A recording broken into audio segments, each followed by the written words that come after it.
மத்தேயு எழுதின சுவிசேஷம் 15ஆம் அதிகாரம் 22 28 வசனங்களை வாசிக்கிறேன். மத்தேயு 15ஆம் அதிகாரம் 22 வாசிக்கிறேன். 21 22 வரை. பின்பு இயேசு அவ்விடம் விட்டு புறப்பட்டு தீரு சீதோன் பட்டணங்களின் திசைகளுக்கு போனார். அப்பொழுது அந்த திசைகளில் குடியிருக்கிற கானானிய ஸ்திரீ ஒருத்தி அவரிடத்தில் வந்து, ஆண்டவரே, தாவீதின் குமாரே, எனக்கு இரங்கும் என்றாள். என் மகள் பிசாசினால் கொடிய வேதனைப்படுகிறாள் என்று சொல்லி கூப்பிட்டாள். அவளுக்கு பிரயோஜனமாக அவர் ஒரு வார்த்தையும் சொல்லவில்லை. அப்பொழுது அவருடைய சீஷர்கள் வந்து, இவள் நம்மை பின்தொடர்ந்து கூப்பிடுகிறாளே, இவளை அனுப்பிவிடும் என்று அவரை வேண்டிக் கொண்டார்கள். அதற்கு அவர், காணாமற் போன ஆடுகளாக இஸ்ரவேல் வீட்டாருக்கு அனுப்பப்பட்டேனே என்று, மற்றபடி அல்லவென்றார். அவள் வந்து, ஆண்டவரே, எனக்கு உதவி செய்யும் என்று அவரை பணிந்து கொண்டாள். பார்க்கிறோம், அருமையான தேவச்சனமே, இந்த காலை வேளையில கர்த்தர் நம்மோடு கூட பேசும்படி ஒரு நிமிடம் கண்களை மூடுவோம். கர்த்தாவே, இந்த வார்த்தைக்காக ஆண்டவரே உடைய பாதத்தில் ஒப்புக் கொடுக்கிறோம். நீர் எங்களோடு கூட பேசும் ஆண்டவரே. இந்த வார்த்தை மூலமாய் ஆண்டவரே எங்களோடு கூட என்ன நாங்களை எதிர்பார்க்கிறோம் அதை நாங்கள் இன்னும் பலப்படுத்தி உங்களுடைய சமூகத்தில் வர உங்களுடைய அற்புதங்களை பெற்றுக்கொள்ள, இந்த அதிசயங்களை நாங்கள் ஒவ்வொரு பெற்றுக்கொள்ள உதவி செய்யணுமாய் செபிக்கிறோம். இயேசுவின் நாமத்தில் செபிக்கிறோம் நல்ல பிதாவே, ஆமென். இங்கே இயேசு சொல்லுகிறார், அந்த மகளுக்கு ஒரு பெரிய வார்த்தை சொல்லுகிறார். ஏன் என்றால், அவள் அந்த இஸ்ரவேல் ஜனம் அல்ல, ஆனா கானானிய ஸ்திரீ. அந்த கானானிய ஸ்திரீயுடைய மகள் பிசாசினால் கொடிய வேதனைப்பட்டு கொண்டிருக்கிறார். ஆகவே இயேசு அந்த வழியாக ஊர் வழியாக வருகிறார் என்று கேள்விப்படுகிறார். இயேசு அற்புதம் செய்கிறவர், அதிசயம் செய்கிறவர், எல்லாருக்கும் அற்புதம் செய்கிற இயேசு வருகிறார் என்று அந்த மகள் அறிந்து இயேசு விட்டு போகிறாங்க. பாருங்க, இயேசு அந்த வழியாக வர தீரு சீதோன் பட்டண திசைகளுக்கு போகும்போது அங்கே கூடியிருக்கிற கானானிய ஸ்திரீ, அந்த ஸ்திரீயுடைய மகள் பிசாசினால் கொடிய வேதனைப்படுகிறாங்க. ஆகவே இயேசு வீட்டுல போனா எல்லாருக்கும் சுகம் கிடைக்குதுன்னு சொல்லி இந்த மகள் போகிறாங்க. ஆனால் இயேசு அவளுக்கு பிரதித்திரமாக முதலாவது 23 வசனத்துல ஒரு வார்த்தையும் சொல்லவில்லை. அப்போது அவருடைய சீஷர்கள் வந்து, இவள் நம்மை பின்தொடர்ந்து கூப்பிடுகிறாளே, இவளை அனுப்பிவிடும் என்று அவரை வேண்டிக் கொண்டார்கள். பாருங்க, சீஷர்கள் என்ன சொல்றாங்கன்னா, அவர் ஆண்டவரிடத்துல, நீங்க இந்த அம்மாவுக்கு ஒரு உதவி செய்யுங்க, நீங்க இந்த அம்மாவுக்கு அற்புதம் செய்யுங்க, அந்த குழந்தை பிசாசுல இருக்குது, பிடிச்சிருக்குது, இப்ப அந்த பிசாசு ஓட்டுங்கன்னு கூட சொல்லல, இவளை அனுப்பிவிடும். ஏன்? அங்கே யூதர்கள் அங்கே இயேசுவை ஏற்றுக்கொண்டார்கள், புறஜாதியார் இயேசுவை ஏற்றுக்கொள்ளவில்லை. ஆகவே தான் அவர் அங்கே அந்த வார்த்தை எதுவுமே பேசாமல் அமைதியாக கடந்து போகிறார். ஏனென்றால் விசுவாசம் வேண்டும், புறஜாதியாருக்கு விசுவாசம் வேண்டும் என்பதை அங்கே எதிர்பார்க்கிறார் இயேசு. விசுவாசம் இல்லாதவர்களுக்கு எந்த காரியம் செய்ய முடியாது. நீங்களும் நானும் எப்படி பண்ண விசுவாசம் உள்ளவர்களாய் இருக்கிறவர்களாய் இருக்க வேண்டும். இயேசுவினிடத்தில் வரும்போது அவர் எனக்காக யாவையும் செய்வார் என்கிற விசுவாசம் நமக்குள்ளாக இருக்க வேண்டும். 1 பேதுருவின் புஸ்தகம் 1ஆம் அதிகாரம் 7ஆம் வசனத்தை வாசிக்கும் போது, அழிந்து போகிற பொன் அக்கினியினாலே சோதிக்கப்படும், அதை பார்க்கிறோம் அதிக வெளியேற பெற்றதா இருக்கிற உங்கள் விசுவாசம் சோதிக்கப்பட்டு இயேசு கிறிஸ்து வெளிப்படும் போது உங்களுக்கு புகழ்ச்சியும் கனமும் மகிமையும் உண்டாக காணப்படும். அவரை நீங்கள் காணாமல் இருந்தும் அவரிடத்தில் அன்பு கூறுகிறீர்கள், இப்பொழுது அவரை தரிசாமல் இருந்தும் அவரிடத்தில் விசுவாசம் வைத்து சொல்லி முடியாதும் மகிமையால் நிறைந்திருக்குமான சந்தோஷமாக களி கூர்ந்து உங்கள் விசுவாசம் பழைய ஆத்தும ரட்சிப்படுகிறீர்கள். பாருங்க, விசுவாசம் தேவைப்படும் தேவ பிள்ளைகள். இந்த விசுவாசத்தின் வழியாய் போகும்போது சில வேளைகளிலே துன்பப்பட முடியும். 6ஆம் வசனத்தை வாசிக்கிற 1 பேதுரு 1:6, இதிலே நீங்கள் மிகவும் சந்தோஷப்படுகிறீர்கள் என்றாலும் துன்பப்பட வேண்டியது அவசியமானதால் இப்போது கொஞ்ச காலம் பலவிதமான சூழ்நிலை துக்கப்படுகிறீர்கள். ஆனாலும் அழிந்த போகிற பொன் அக்கினியினாலே சோதிக்கப்படும், அதையே பார்க்கலாம் அதிக வெளியே பெற்றது உங்கள் விசுவாசம் சோதிக்கப்படும். ஆகவே தேவனுடைய பிள்ளைகள் நம்ம விசுவாசம் சோதிக்கப்பட வேண்டும்.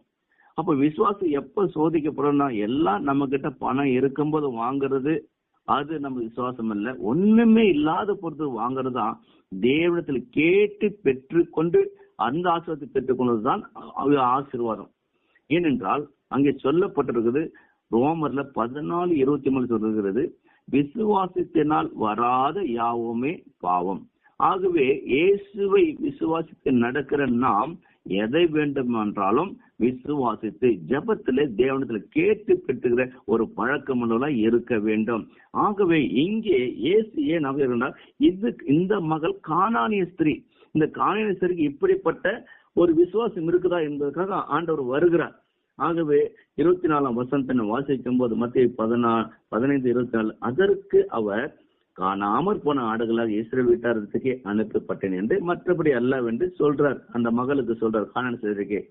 அவள் ஆண்டவரே எனக்கு உதவி செய்யும் என்று மறுபடியும் பணிந்து கொண்டால். பாருங்க, இயேசு சொல்லிட்டார, நம்ம துக்கப்பட்டு போயில்ல, ஆனாலும் ஆண்டவரே எனக்கு இறங்குங்கப்பா, என் மகளுக்கு இறங்குங்க என்று மறுபடியும் தொடர்ந்து கூப்பிடுகிறாள். அதுதான் விசுவாசம். தொடர்ந்து அந்த அம்மா இயேசு பின்பற்றி வராங்க. இயேசு கிட்ட அற்புதம் சொல்லி விசுவாசத்தோடு மறுபடியும் வராங்க.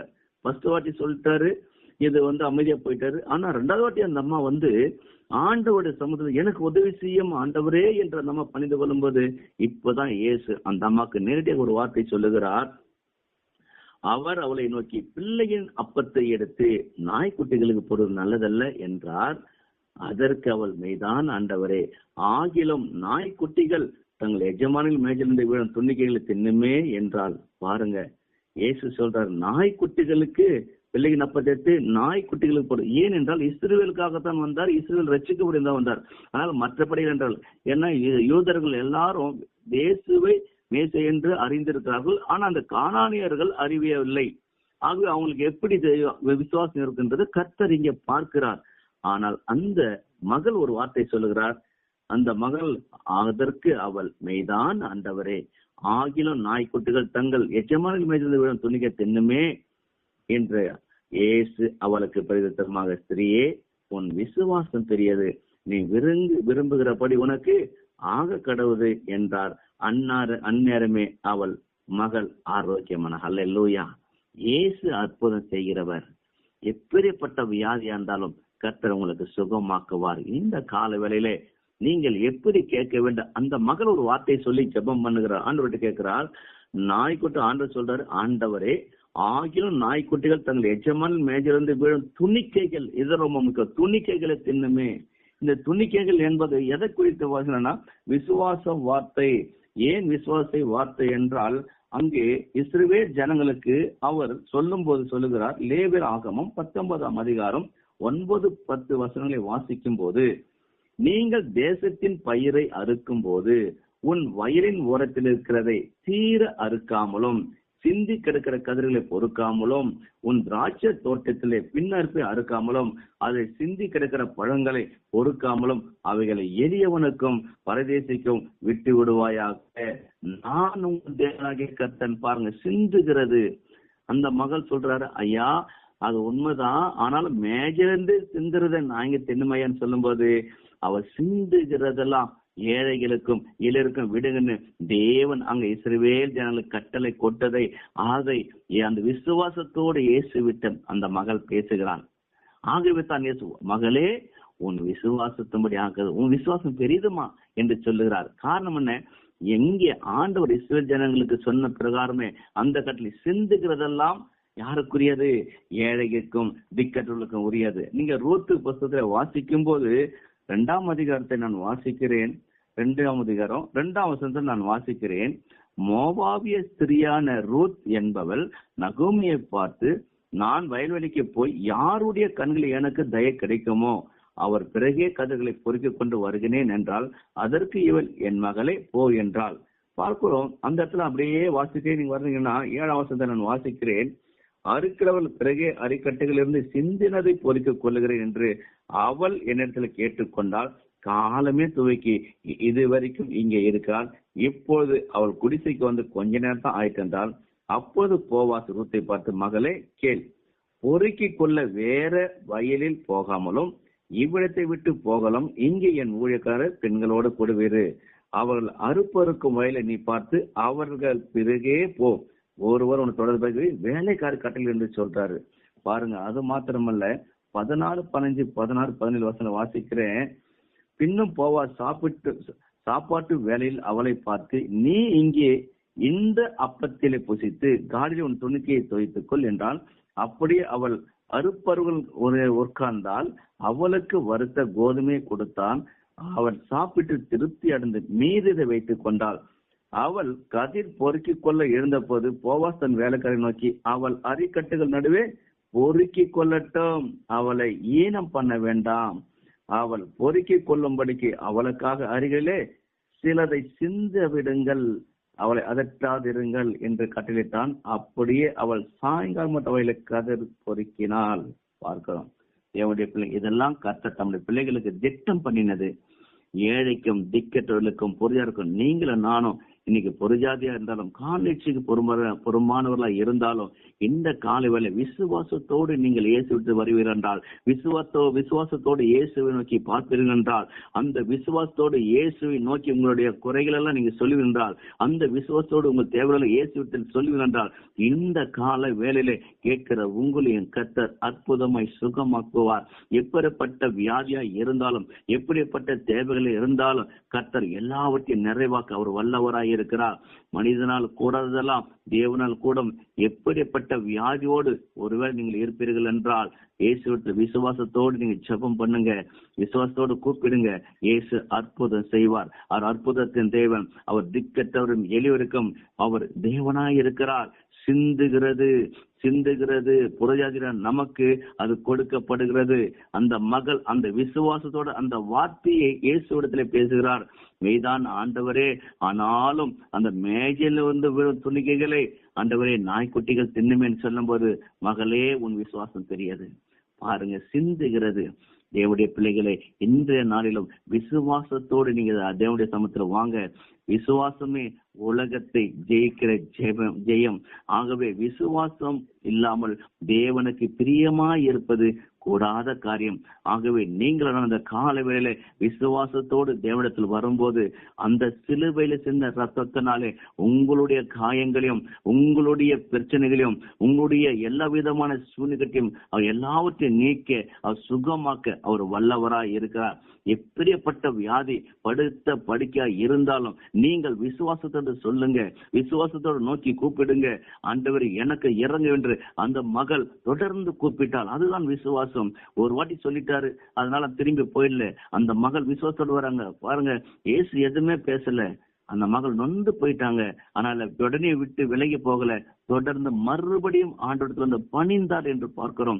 இந்த காலையிலே நீங்களும் ஆண்டவரிடத்துல மறுபடியும் வந்து விசுவாசத்தோடு கூப்பிடுங்க, விசுவாசத்தோடு தொழுது கொள்ளுங்க, விசுவாசத்தோடு ஆராதிங்க. தேவன் என்னோடு கூட இருக்கிறார், என் ஜெபத்தை கேட்டுக் கொண்டிருக்கிறார், என் ஆராதனை கேட்டுக் கொண்டிருக்கிறார், என்னுடைய எல்லா விதமான வேத வாசிப்பு ஜெபத்தை கேட்டுக் கொண்டிருக்கிறார். அவர் என்னோடு கூட இருக்கார். நீங்க விசுவாசிங்க. ஆண்டவரே, நானும் உங்களுடைய பிள்ளையப்பா, நான் விசுவாசிக்கிறேன், உன்னை ஏற்றுக்கொள்ளுன்னு சொல்லும் போது கர்த்தர் உங்க விசுவாசத்தை கர்த்தர் பார்ப்பார். உங்களுக்குள்ள அந்த கானானிய ஸ்திரீக்குள்ள எப்படி விசுவாசத்தை பார்த்தாரோ, உங்களுக்குள்ள எனக்குள்ள அந்த விசுவாசம் இருக்கும்போது நிச்சயமாக கர்த்தர் எந்த நாளில் உங்களுக்கு விடுதலை கொடுப்பார், உங்களுக்கு சுகத்தை கொடுப்பார். உங்களுக்கு குடும்பத்தில் இருக்கிற எல்லா விதமான இருள ஆதிக்கத்தை அவரே எடுத்து போடுவார். அது மாத்திரமல்ல, விசுவாசம் மத்தேயு 21:22 இயேசு சொல்கிறார், மேலும் விசுவாசம் உள்ளவர்களாய் ஜெபத்துல எதையெல்லாம் நீங்க கேட்பீர்களோ அதையெல்லாம் பெற்றுக்கொள்வீர்கள் என்று இயேசு சொல்லுகிறார். யோவான் 14:14 சொல்லுகிறார், என் நாமத்தினாலே எதை கேட்டாலும் நான் அதை உங்களுக்கு தருவேன் என்று இயேசு சொல்லுகிறார்.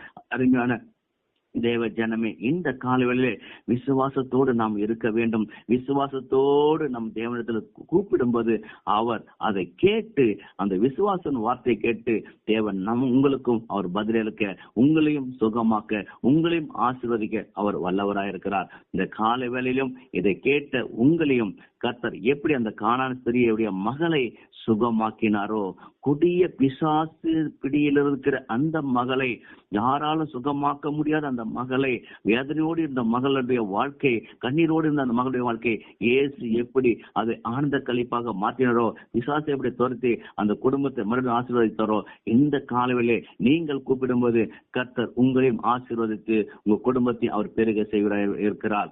ஆகவே அருமையான தேவைச்சனமே, அவரை நோக்கி கூப்பிடுங்க. அவரை நோக்கி பார்த்தவருடைய முகங்கள் வெட்கப்பட்டு போவதில்லை. ஆகவே இயேசுவிடத்தில் வருகிற உங்களை அவர் புறம்பே தள்ளுவதில்லை.